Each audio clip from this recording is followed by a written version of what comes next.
And we're going to start off tonight with a really, truly creepy horror story called Driver Error by Paul Malloy. And it starts off, the introduction before the story is, every time we get in our car and make a journey, we're taking a risk. The nature of that risk is laid bare on the news with alarming and stark regularity. Paul Malloy's story takes that thread of true horror and blends it with a metaphysical terror that will stay with you long after you have read the last word. And this is the story. I was in the car. I was driving down a country road and I had to swerve out of the way of a vehicle coming around a bend towards me on my side. I curbed the Vectra and felt the car drag left as the tires bit into the verge and began to pull me into the thick row of bushes lining the road. I flashed my lights and after a moment of disorientation remembered where my horn was and leaned on it. Got the car under control and felt it slide through the mud. Branches raked the side of the car and clattered against the passenger side windows, and then I was back on the lane. I glared into my rearview mirror and watched the taillights of the car as it disappeared around the bend. I was raging. I was on my way to pick up my daughter from my friend's house. Another party, another Facebook crash, and another mass fight. Me, out after midnight to evacuate Carla from the wreckage. And I came fully around the bend, heading on to where the road opened out onto the bypass, and saw why the car had been on my side of the road. I slowed. I had no choice. There were bodies on the road. I stopped the car and sat there for a moment looking at the dead boys. I had a mobile, but my brain wasn't doing much at that moment other than trying to process the stuff that was going into my eyes, which was awful. The road was dark. Street lights didn't start for another half mile or so. My headlights provided adequate illumination. They splashed across the tarmac, throwing the three bodies into relief against the potholed road. They lay, all three on their backs, each with a slick of shadow cast behind them. The bikes had somehow ended up in a mangle at the side of the road. A couple of the wheels were still revolving, winding down like the mechanism inside some kind of wrecked and unshelled clock. It was as though they had been riding single file, close together, and had been hit and driven into each other and then passed over and mashed by the wheels of the car. I glanced into my rearview mirror again. Nothing coming behind me, all clear ahead. Apart from the bodies in the road, I could drive on. I thought about it. My phone rang. Had it rigged to hands-free, plugged into an attachment on my dash. I took a breath and looked at the screen. Carla. Hello? Dad, where are you? On the way. It's all kicked off here again. I'm scared. Morgan's covered in blood. I think his nose is broken. I'd love to do something about that, Carla. I really would. Dad? Are you okay? I looked through the windshield at the dead boys in the road. The one nearest me was casting a shadow towards the car as though in defiance of the laws of physics. Blood pooling around his head. I thought about driving on. I really did. I wish I had. I'm fine. I'll be there in a while. Dad? Yeah? Hurry up. The connection died. I opened the door and got out. I was alone on the road. I looked both ways, but there was nothing coming. This was a well-used road, linking two major towns, would normally be carrying a regular freight of late-night traffic. Taxis, trucks on midnight legs, drunks hoping for a cautious run home well below the speed limit. If I hadn't been standing in the headlights of my own car on a country lane at 1 a.m. looking down at the corpses of 3 young boys, I might have thought that odd. But, as it was, I was experiencing a kind of trauma drift, sort of brief psychic harmony that kicks in for a spell and allows you to process and function in the moments following a major disturbance in the force. The boy nearest me had been about 17. He'd probably been at the head of the file. The reason I thought that was he seemed to be the least damaged, so the two behind him had been driven into him and had sprung him away from the crush of bikes. He'd come down on his head. No helmet. How would a layman like me describe what I could see? I could see his brain. I hadn't been expecting to see someone's brain tonight. That was for damn sure. Dreadful sentiments came to me. The last thing he'd expected, as he'd set out tonight for a ride with his friends, was that some stranger would be looking down at his brain tonight. Whatever his intelligence, whatever his dreams, whatever his future might have held, was bulging lifeless from the top of his head. His catalog of memories, his personality, his character was as void as the time before all time. I was starting to panic. My breathing was coming too fast, too shallow. The psychic harmony was fading to be replaced by numbness and dread. I stepped past the boy. His face was pale, bloodless. His eyes were open, and he stared at the stars that had made him like with terrible, determined senselessness. The next boy looked slightly older, maybe early 20s. He was at an angle perpendicular to the verge. He was wearing a T-shirt that bulged at his throat with everything his torso had contained. The car had driven over him and forced his guts and ribcage up into his gullet. His pelvis had been pulverized. His legs lay bandy like a spatchcocked chicken. The third boy lay half on, half off the verge. His arms were twisted behind his back, and his legs were tangled together in an unseemly knot. Everything was smashed. His expression was one of absolute surprise. "What's this?" he might have thought.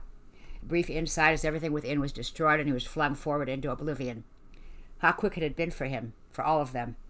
Had there been a moment, as life had been slapped from them, when they'd thought about where they were going next? Not around the next moonlit bend in the road. Not the next town. Not home. But nowhere. Forever. I reached for my phone, but remembered that it was still strapped to my dashboard. I was about to return to the car, but then something stopped me.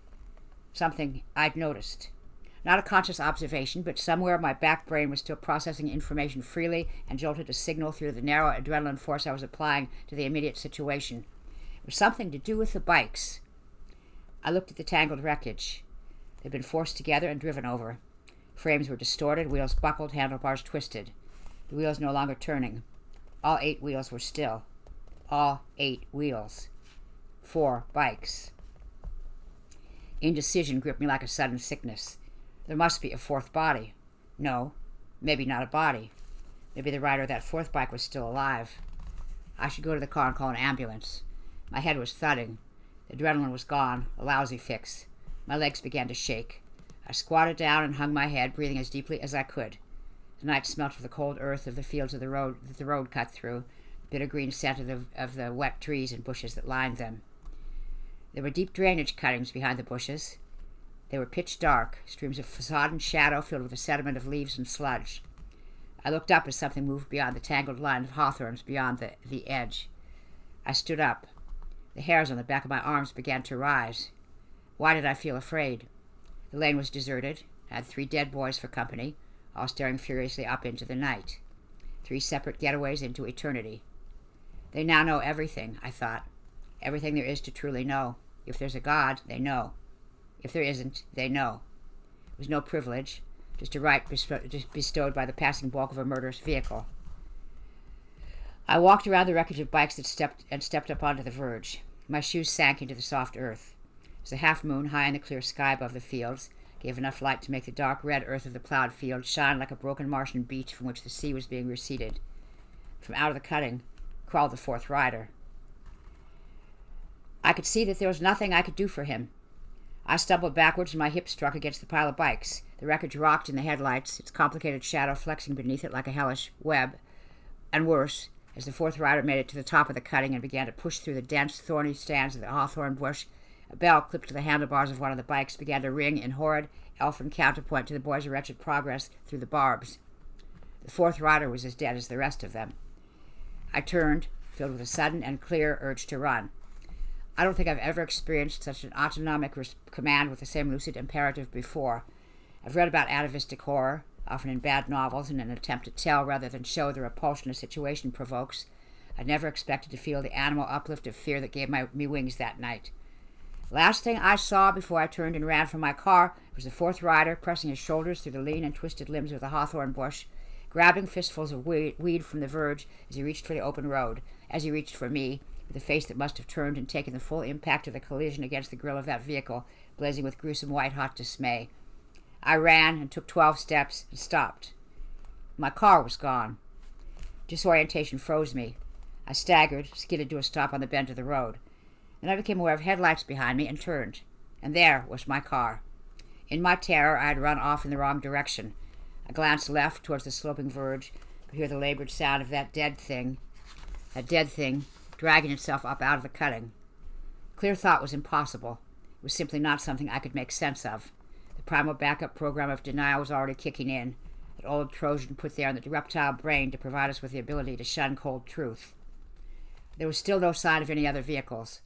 Above the scratching sounds at the side of the road, I could still hear the needling, irregular ting of the bicycle bell, as its curved metal surface had been heated and was slowly cooling in the night air.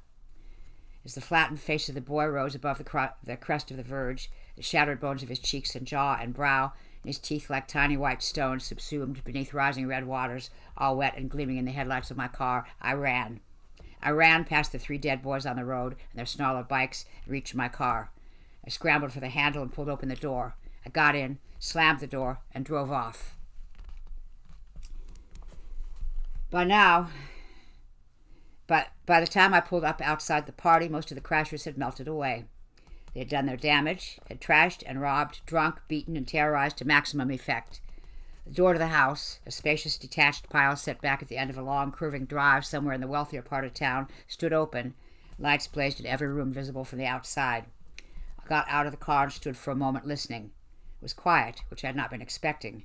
There's no loud music, no shouts, no sound of breaking objects, or even the panicky post-party clank of bottles being cleared away in anticipation of a parent's dreaded early return. I walked across the drive to the door. I could hear something now, sobbing.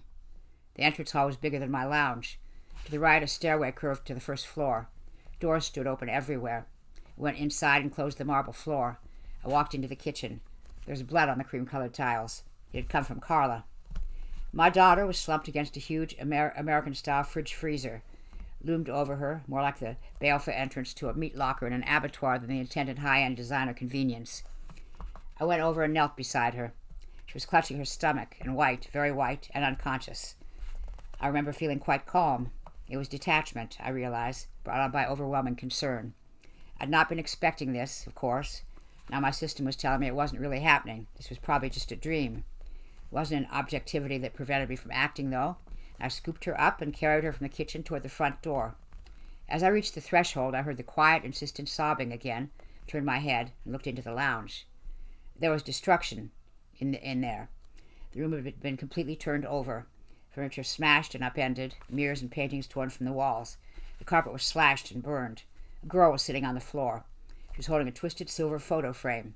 She looked up at me, and her expression was at once both utterly hateful and full of despair. "She let them in," the girl hissed, and I knew she meant Carla. "We told her not to, but she still let them in." I didn't want to ask, but my momentum was still carrying me out the door, and Carla was breathing in my arms, and her bleeding had stopped. So what I asked was, "Let who in?" And the girl said, without looking up this time, which saved me seeing the effect it had on her expression, something that enclosed my soul in a sudden mantle of dread. I carried Carla to the car and placed her on the back seat. I lifted her top and exposed her stomach. There were 3 long gashes cut into her flesh. They were nasty, but not too deep. I found a box of tissues in the glove compartment and wadded them up and placed them on the wound and pulled her top back down. I got into the driver's seat and pulled out, wanting to get Carla to the hospital. As I drove, my speed increased, and I thought about the last thing the girl had said, the very last thing, almost missed as I carried Carla off the porch. And it was this that made me speed, because I really wanted to get away from that house and the influence of whatever Carla had allowed in. "The black-eyed kids," she had said. I begged her not to let them in. For a few years, I was a lay preacher in our local Baptist church, before my divorce and before Carla's incremental promiscuity became a problem. After that, my faith took a dive, but more of a short, yet uncontrollable tumble down a long and seemingly endless slope. But I did reach the bottom, eventually, found nothing there but a plain of indeterminate distance, mostly swamped by a gray mist, across which occasional brief, deceptive sails of sunlight might drift, towing a galleon of false hope on which I had no wish to embark. I remember my own childhood, which was happy. My memories of it are tainted now when I found out as an adult, through my mother, how desperately miserable my father was. He hid it well. I had no idea just how deep his sadness was, brought on by a lifetime of failure and loss not even my promising presence could moderate. I thought he was happy, yet throughout he grieved. So what am I to make of life? More denial? And is agnosticism just denial? I can't reasonably be an atheist because I've seen too much of God's authority to deny his existence and felt his presence, but I can't make any of it stick. Can't make sense of the mind games. It still causes me sadness, and I still hope, maybe sooner or later, God might resume contact. I still take an interest in the supernatural, try to ensure that my interest doesn't take a turn into the paranoid or delusional, but I watch, and I hope a little. So I still read stuff. I keep up with things on the internet. Things do seem to be becoming stranger. Perhaps it's just the increasing opportunity for people to expose their madness online that's led to a supersaturation. My instinct, my discernment, somehow rejects that. Something is burgeoning, gaining confidence. I think something is coming. It may be just an urban myth, or maybe more, maybe as real as people have reported it, but something is happening, and it's worldwide. Many of the people who experience it do not report it or want to be identified. They are too afraid. You see, they get visits at night by black-eyed children. I don't mean they've got bruising around their eye sockets. I mean their eyes are entirely black with no whites, irises, or pupils. They usually come in pairs, and they're usually inadequately dressed for the weather. They visit houses, approach cars, hotel rooms, even boats, and they knock. And if you answer, they ask them to come in. They don't engage in conversation. In fact, they seem to have a limited range of questions and responses, which they communicate in a demanding monotone. They are insistent and evasive and appear vulnerable. You get an intense feeling of dread and panic. These children terrify you. They want to come in. Sometimes they tell you they want to feed, and you see their eyes and your mind can't cope because their eyes are entirely black. There's only one encounter recorded where one of these children was let in and people survived. A woman returning from a shop with her groceries got into her car, having left her young son in the back seat, saw that a black-eyed child was sitting next to him. Her son said the boy had tapped on the window and asked to come in, so the boy had let him in, hoping they could play. The woman grabbed her son and fled, leaving the car in the car park. Later, the boy became ill and fell into a coma. His condition remained untreatable, and a member of the mother's church rebuked the spirit afflicting the boy and bound it in Christ's name. He remained weak and sickly for years. Later, the woman's husband was driving the car they had recovered from the car park, and he was involved in a near-fatal collision. Evidence seems to point to a spiritual or interdimensional element. Nephilim, hybrids, demons, fallen angels. These children can appear at and disappear from various windows and doors around a house in an instant. But they want in. And they seem to want to feed on your fear. They often appear to people in authority, policemen, nurses, firemen, once to a soldier in a barracks. Or maybe these people draw on the inner resources available to them that have enabled them to gain such positions, their strength or their will, to resist the cunning presence of these children. It must be assumed they have less fortunate victims. As I said, people seem loath to report these experiences. Denial is, as they say, a wonderful thing. But Carla had let them in. I drove fast, too fast. Carla was making noises on the back seat. I could hear her moaning. I could hear the sound of her legs moving against the fabric of the back seat. I glanced in my rearview mirror as I approached a blind bend just for a second. She was sitting up and looking at me. But it wasn't Carla in the back. Dead black eyes looked back at me. I lost concentration. I was no longer driving a car at 60 miles an hour. I was gone for an instant. My mind blanked. I heard something. It was the monstrous whistling dismay of the eternal void. I'd preached on hell, on separation from God.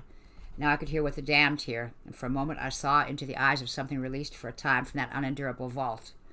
There was pressure and temperature in those eyes, which you might experience waking forever in the heart of a collapsed star.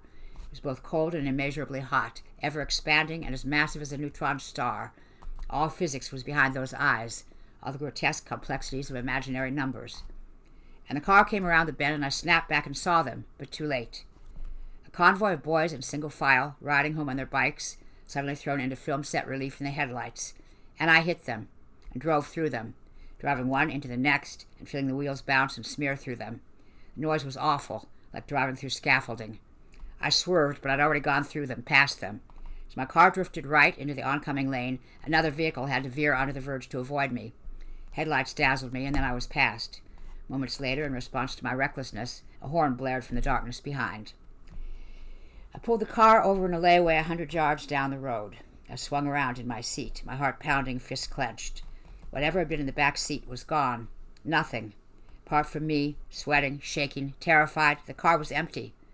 What had I carried from that house? I put my hazard lights on, and in their interminable orange flash, I got out of the car and stumbled back towards the scene of the accident. My shadow appeared and then disappeared before me, growing shorter, losing assurance, till I was at the bend and in darkness. The room was a mist light behind a streak of delicate, nervous cloud. I approached the scene.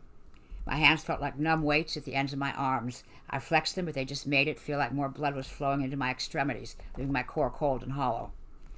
I stood wavering, skin prickling, by a pile of broken, twisted bikes. 3 boys lay across the surface of the road, dead, still warm, warmer perhaps than I felt. Their bikes were enmeshed, 6 wheels and a confusion of turning shadows. My memory flickered, stuttered like old celluloid running through a disused projector. 3 bikes? The 4th bike I had imagined had been just an adrenaline-enhanced perception, had been shadows of wheels I'd seen and miscounted. I stepped nearer the edge of the road, towards where the verge sloped down into the field and the hawthorns that concealed them, and saw, the wreck of the car. It had gone off the road and plowed through the bushes. It was on its side, the chassis only just visible as the moon broke and reflected briefly off the exhaust. It was a new exhaust, fitted only last month. I stepped forward, and then I was turning, running in the wrong direction, disorientation blinding me as I tried to escape the thing heaving itself up that bank using fistfuls of weeds, laboring out of the cutting of dirt and clamoring shadows. If I could just get up the bank and reach the road, I could warn him. Is my daughter dead? Broken in the car wreck I'd crawled from? Is she even there? If I could get to the top, then what life I still had, I could warn him. But I could never make it.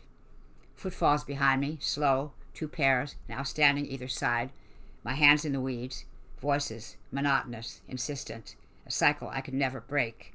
A pale face, like plastic in the moonlight, down near my ear.